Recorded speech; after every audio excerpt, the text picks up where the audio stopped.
Vážení diváci, vítam vás pri televíznych obrazovkách. Našou dnešnou témou, v rámci ktorej privítame 3 hostí, bude separovanie. Tento pojem sa v našej spoločnosti skloňuje čoraz častejšie. Ľudia chcú žiť ekologickejšie, zdravšie. Na druhej strane produkujeme veľké množstvo odpadov, do ovzdušia vypúšťame emisie. Ekologickejšie a zdravšie chce žiť aj mesto Považská Bystrica. To by sa malo podariť vďaka projektu rozšírenia a zefektívnenia separovaného zberu komunálnych odpadov v meste Považská Bystrica a integrovaných častiach, ktorý bol podaný v rámci operačného programu Životné prostredie, prioritná os odpadové hospodárstvo. Viac o ňom nám povie náš prvý hosť, hovorkyňa mesta Považská Bystrica Iveta Kováčiková. Vitajte. Dobrý deň. Čo je cieľom projektu, do ktorého sa mesto rozhodlo zapojiť? Tak ako už napovedá samotný názov projektu rozšírenie a zefektívnenie separovaného zberu v meste Považská Bystrica a v jeho integrovaných častiach, ide najmä o rozšírenie už jestvujúceho separovaného zberu komunálnych odpadov. Taktiež ďalším cieľom je zvýšenie kvalitatívnej úrovne separácie, zavedenie komplexného systému separovaného zberu a taktiež zvýšenie propagácie a osvety v oblasti separovaného zberu. Ako je to s financovaním tohto projektu? Náklady sú vo výške približne 2 400 000 eur, pričom nenávratný finančný príspevok, ktorý bol získaný, je vo výške približne 2 300 000 eur. Spoluúčasť mesta je 5%. Na čo všetko vlastne mesto využilo tieto finančné prostriedky, čo zakúpilo, čo teda ľudia možno dostali? Tak v prvom rade sa vybudovalo 153 stojísk na zberné nádoby. Okrem aj týchto zberných nádob boli taktiež zakúpené 2 zberové vozidlá, naťahovací kontajner, traktor, štiepkovač, miešač biomasy a vrecia na odpad. Taktiež financie z projektu poslúžili na nákup viac než 2700 kompostérov. Tieto kompostéry boli odovzdané občanom do rodinných domov a záhrad a vlastne budú im slúžiť na kompostovanie či už ovocia, zeleniny, nejakých triesok, novinového papieru alebo rôzneho záhradného odpadu. V rámci projektu sa separovaný zber v našom meste rozšíri. Ako to možno teda bolo doteraz a ktoré tie komodity pribudnú? Tak doteraz sa v Považskej Bystrici separovali také tie 3 klasické zložky, teda papier, plasty a sklo. A vďaka tomuto projektu sa rozšíri separovaný zber o ďalšie komodity a budú to tetrapaky, kovy, textil a biologicky rozložiteľný odpad. Čo sa týka separovania, tak viacerí z nás sú možno nováčikovia, nevedia o tom toľko tie potrebné informácie.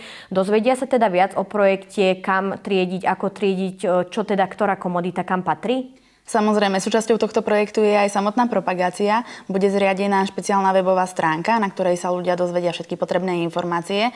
Občanom budú taktiež doručené do schránok informačné brožúry, prebiehajú odborné semináre a základné informácie sa občania dozvedia taktiež z rôznych videospotov a z regionálnych médií. Ja vám veľmi pekne ďakujem za informácie. S naším ďalším hosťom sa budeme rozprávať o konkrétnom vplyve separovania na životné prostredie.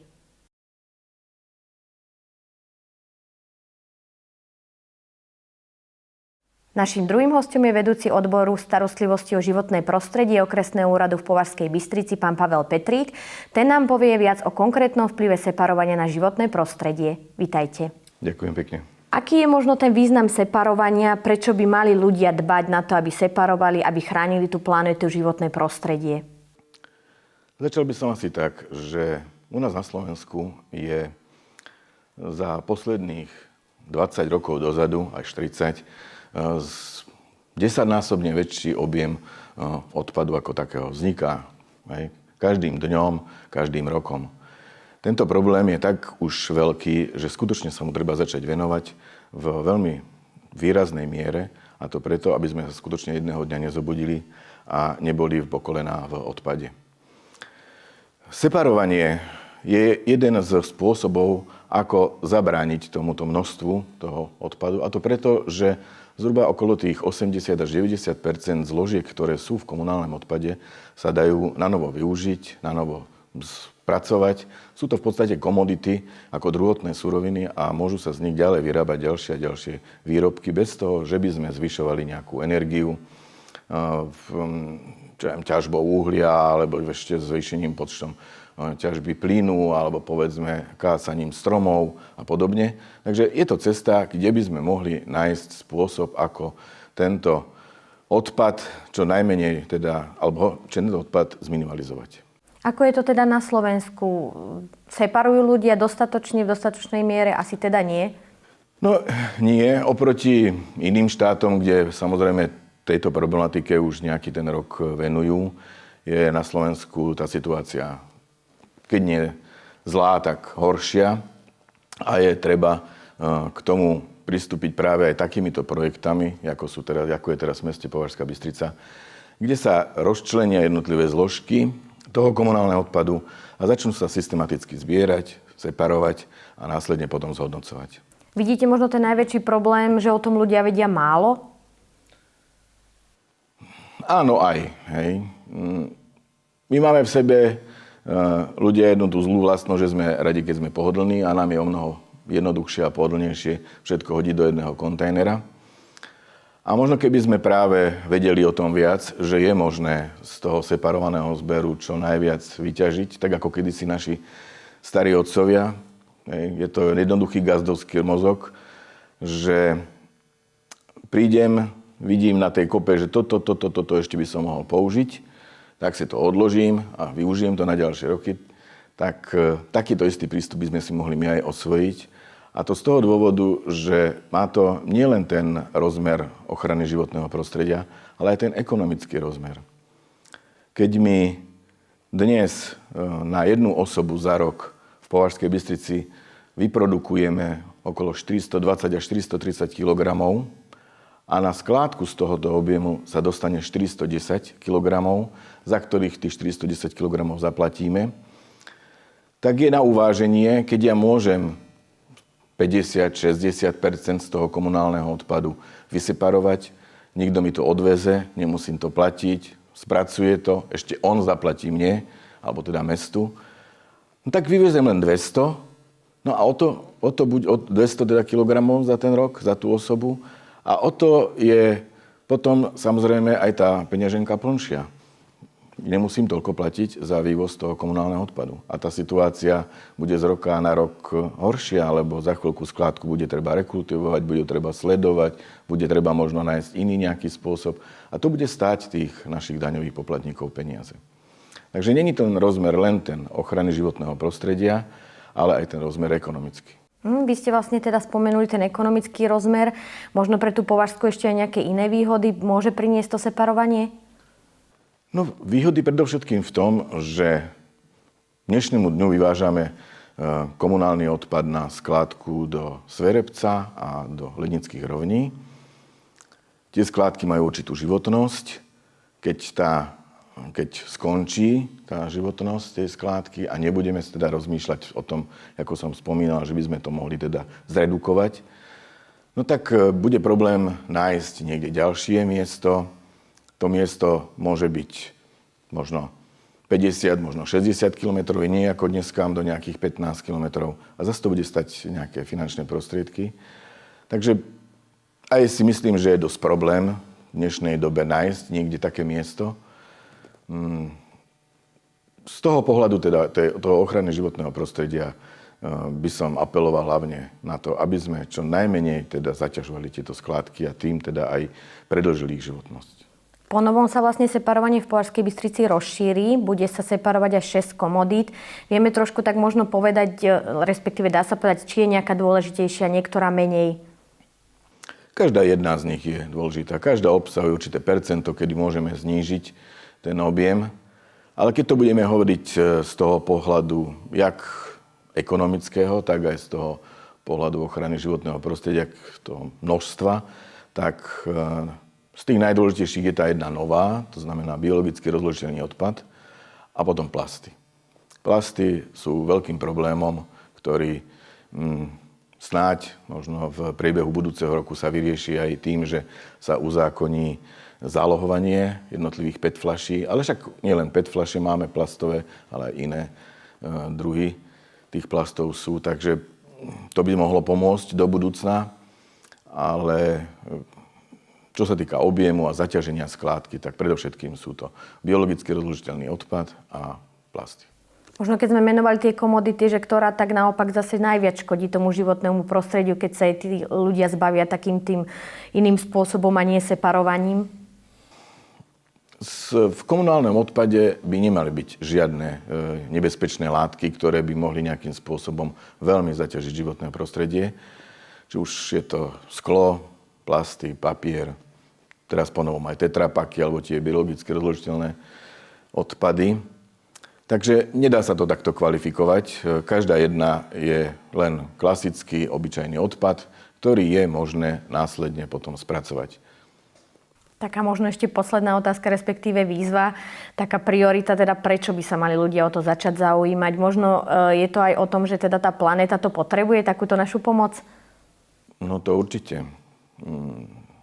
Jak som spomínal, že len na Slovensku z 10-15 krát sa zväčšil objem tvorenia odpadu. A tento odpad je treba nejakým spôsobom spracovať. Treba ho spracovať tak, aby sme nezaťažili životné prostredie, aby sme zachovali niečo pre tie generácie do budúcna. A pritom rozmýšľali aj o tom, že keď takto začneme sedliacky gazdovať, že si zvážime, či budem ja platiť 70-80 eur za rok pre jednu rodinu za komunálny odpad, alebo či môžem ušetriť niečo, či môžem práve týmto šetrením, čo mi prinese niečo do tej peňaženky, ešte aj pomôcť životnému prostrediu, pomôcť tým deťom, ktoré behajú po tej izbe, ktoré tiež raz budú produkovať ten odpad a tiež budú chcieť niečo z toho mať v tom zmysle, že budú mať tú planétu čistú, no tak určite by sa tí ľudia mali zamysleť a určite to nebrať na ľahkú váhu a osvojiť si to, že budem mať doma nielen jeden koš, ale budem mať tých košov 5, 6, podľa toho, koľko mám tých komodít a začnem to zbierať. A možno, keď sa to rozbehne a keď si to tí ľudia osvoja, tak do budúcna je možné ešte ďalšie druhy alebo ďalšie tie komunity z toho komunálneho odpadu vybrať a vyseparovať. Či už sú to zasa plechovky nejaké, alebo povedzme batérie, ktoré by boli pri tej vašej otázke tie najnebezpečnejšie a podobne. Tak, že ten priestor tu je a pevne verím teda, že občania si to osvoja a že budeme mesto, ktoré patrí k tým najlepším, minimálne aspoň v Trenčanskom kraji a následne potom budeme vzorom možno aj pre celé Slovensko. Ja vám veľmi pekne ďakujem za informácie. Dovidenia. Dovidenia. Náš ďalší host nám priblíži samotný proces separovania.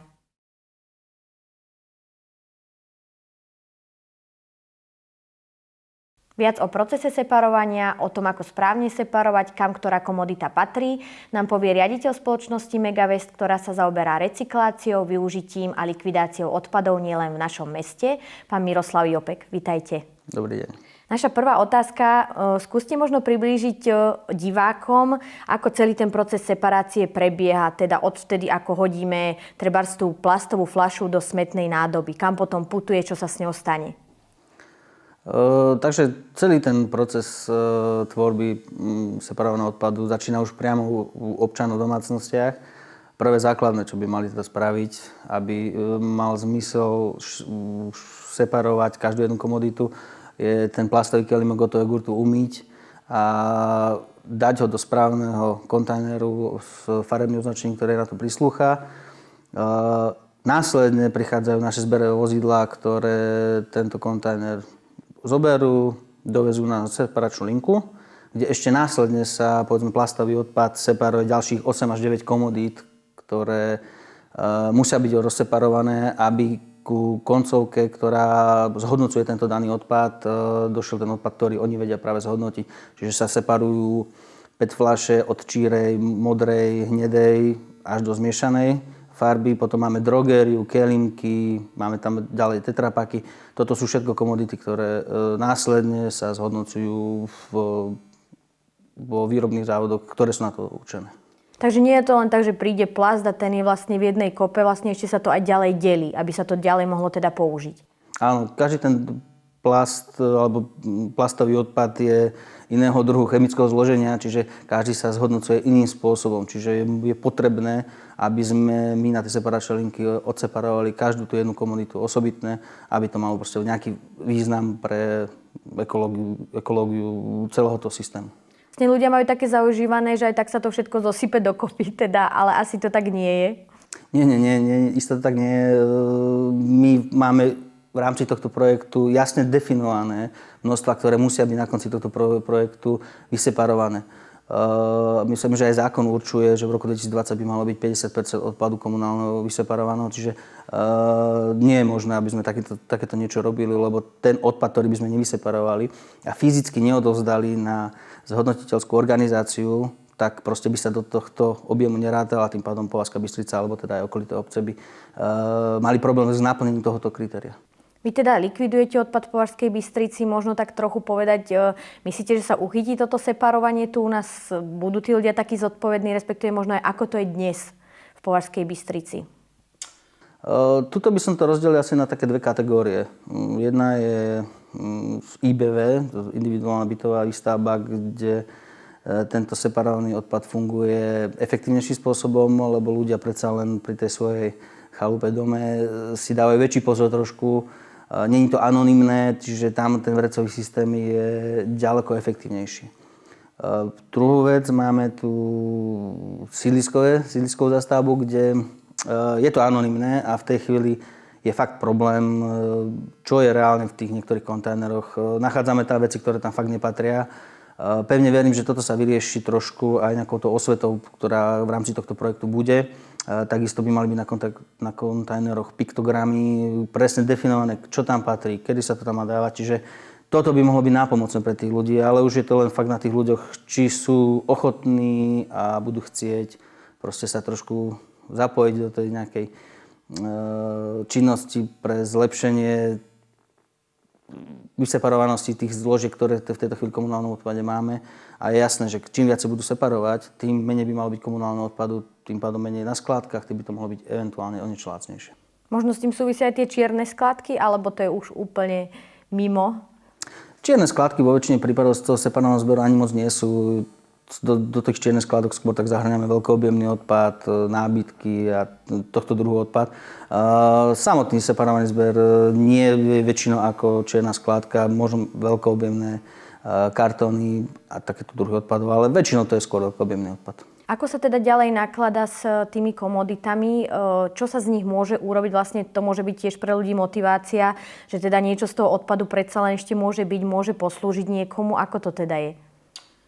No tak možno väčšina ľudí možno vie, ale pre takú zaujímavosť možno kľudne naše oblečenie je v tejto chvíli z nejakého chemického vlákna, ktoré išlo do Číny z našich petiek alebo z iných druhov plastov, čiže isto sa recykluje. V Číne sa z toho vyrábajú rôzne veci a nielen v Číne, v Nemecku. U nás to robí firma General Plastic, ktorá tieto veci aj zhodnocuje, aj vyrába z toho nejaké výrobky. Dajú sa z toho robiť rôzne výrobky s určitými prímesami extra chemických materiálov, len ten výrobok takto vyrobený je väčšinou drahší ako tá bežná alternatíva. Hovoríme napríklad o dlažbách, ktoré sa vedeli robievať, len reálne tá dlažba bola drahšia ako tá betónová, čiže pokiaľ to nebude nejakým spôsobom dotované štátom alebo nejako ináč zvýhodňované, tak ten výrobok je veľmi ťažko uplatniteľný na trhu. Vlastne ľuďom možno aj tak, že sa boja, majú strach z tej separácie, že robia nejaké chyby, nevedia, čo kam patrí. Je tam aj nejaké farebné rozlíšenie, teda to má možno tak trošku pomôcť tým ľuďom. Teda kam tie zložky tak patria podľa tých farieb, ak sa to dá tak jednoduchšie vysvetliť? Myslím, že už dlhodobo funguje farebné rozlíšenie plastov, papiera, skla. Toto bude zachované aj v rámci tohto projektu. Každý občan by mal dostať buď ten piktogram bude na tom kontajneri, ale myslím, že by mali byť aj nejaké letáky, ktoré by mali ísť do schránok, kde bude jasne definované, čo majú kde dávať podľa farieb, presne. Vlastne rozšíri sa o ďalšie komodity, tu ten separovaný zber v Považskej Bystrici, pribudnú tam teda nové. Aj toto možno hodnotiť ako taký krok dopredu? No isto áno, logicky, čím viac si toho vyseparujeme, tým menej pôjde na skladku a tým pádom by to malo byť o niečo lacnejšie. Takže toto všetko, keď budeme robiť poctivo, tak by mohlo toto viesť ku naplneniu tej zákonnej normy 50% komunálneho odpadu vyseparovaného do roku 2020. Či to zvládneme, všetko záleží len na nás. Možno ešte tak povedať, že kde ľudia robia najčastejšie chyby pri tom separovaní? Už sme povedali napríklad o tom plastovom kelínku, že to treba umývať. Sú ešte nejaké také vychytávky, že ktoré by ste spomenuli ľuďom, že kde sa robia také chyby pri tom separovaní? Väčšinou my, čo teda vieme kontrolovať, je celý objem toho kontajneru. Človek, ktorý už chce separovať, tak aj vie, ako to má spraviť. Celé toto kontaminujú ľudia, ktorí proste sa dostanú do takej pozície, že však prečo by som separoval, a že možno 90 ľudí príde k tomu kontajneru, hodí tam presne to, čo má a ako má. Ale stačí, že tam príde 2-3 ľudia, ktorí tam proste vyhodia komunálny odpad a automaticky je celý ten 1 meter kubický separovaný odpadu kontaminovaný proste všetkým, čo máte doma. To znamená od živočíšneho odpadu, BRO a takéto veci. Čiže toto všetko potom sa musí separovať na tej linke a je to veľmi, veľmi zložité. Takže vy s tým potom ešte máte prácu, ak sa niečo takéto vlastne stane? No ďaleko, ja osobne nie, ale áno, naša firma a naši ľudia, čo je veľmi nepríjemné, poviem to úprimne. Niekoľkokrát som bol na separačnej linke, keď sme videli také veci, čo fakt tam nemajú robiť. A to nejdem ani konkretizovať, čo tam bolo, lebo myslím, že diváci by asi neboli úplne šťastní, keď počujú tie veci. Vrecový zber vlastne tu v meste nefunguje vo všetkých častiach. A ako to teda bude v budúcnosti, čo sa týka tohto projektu? Tak myslím, že od 1.1. by mal nastať zmena z kompletne celej individuálnej bytovej zástavbe. Doteraz boli vrecový separovaný zber bol riešený len v Ilšovom a na Dedovci. Teraz by sa mal už do každej prímestskej časti zaviesť tento vrecový systém. Čiže každej IBVčka, tak tam bude separovaný zber riešený. Ako to tam možno hodnotíte? Zobrali to tam tí ľudia, ten vrecový zber? Je fakt, že trvalo určitý čas, dokým si na to ľudia trošku privykli, ale na druhú stranu musíme hodnotiť len, že to bol kvalitný projekt, nakoľko, kde sme si aj analýzou zistili, že proste reálne toho komunálneho odpadu tam bolo proste menej. Takže vidno, že to proste má nejakú tú... Má to zmysel, takže keď to budeme proste presúvať do ďalších tých častí, podľa mňa to bude len plus. Pán Petrik zo Životného ešte spomínal, že možno s tým súvisí aj ušetrenie finančných prostriedkov pre ľudí, teda keď budú separovať. Je to teda tak? Toto je skôr otázka asi na mesto Považská Bystrica, lebo všetko bude záležať od analýz, akým spôsobom sa bude znižovať tvorba komunálneho odpadu v miere na ten separovaný odpad. Na druhú stranu je celoslovenský trend, že sa množstvo odpadu komunálneho stále zvyšuje. Čiže ten pomer plateného odpadu je viac, čím ďalej tým viac. Že skôr možno by som to bral tak, že možno je toto šanca, že aspoň sa nebude zvyšovať ten komunálny poplatok, ale vravím, toto ja hovorím ako svoju súkromné zamyslenie sa nad tým, to je fakt otázka na pána financmajstra na meste a celé, to bude dôležitá analýza celého toho, ako to bude vychádzať. Vlastne celý tento projekt teda má zvýšiť ten život v Považskej Bystrici, aby bol ekologickejší, zdravší. Možno tak z vášho pohľadu spomenúť ešte teda tie výhody tohto projektu a teda či má vôbec teda šancu tá Považská Bystrica na to, keďže už pracujete s tými odpadmi, asi toto tak trošku poznáte aj tú mentalitu ľudí. Šanca je vždy. Šanca je vždy. Pevne verím, že celá tá medializácia a naučenie ľudí to separovať, podľa mňa ľudia v Považskej Bystrici nie sú ako iní ľudia inde na Slovensku. A keď to ide kdesi inde, tak prečo by to nešlo v Považskej Bystrici? Myslím, že sme tu šikovní ľudia, ktorí to podľa mňa budú naplňať všetky tie potrebné veci a splníme to, čo možno sme si predstavzali. Buďme radi, že mesto zabezpečilo kontajnery cez fondy, ktoré fyzicky nemusíme platiť my, občania, ale prišli cez Európsku úniu, čo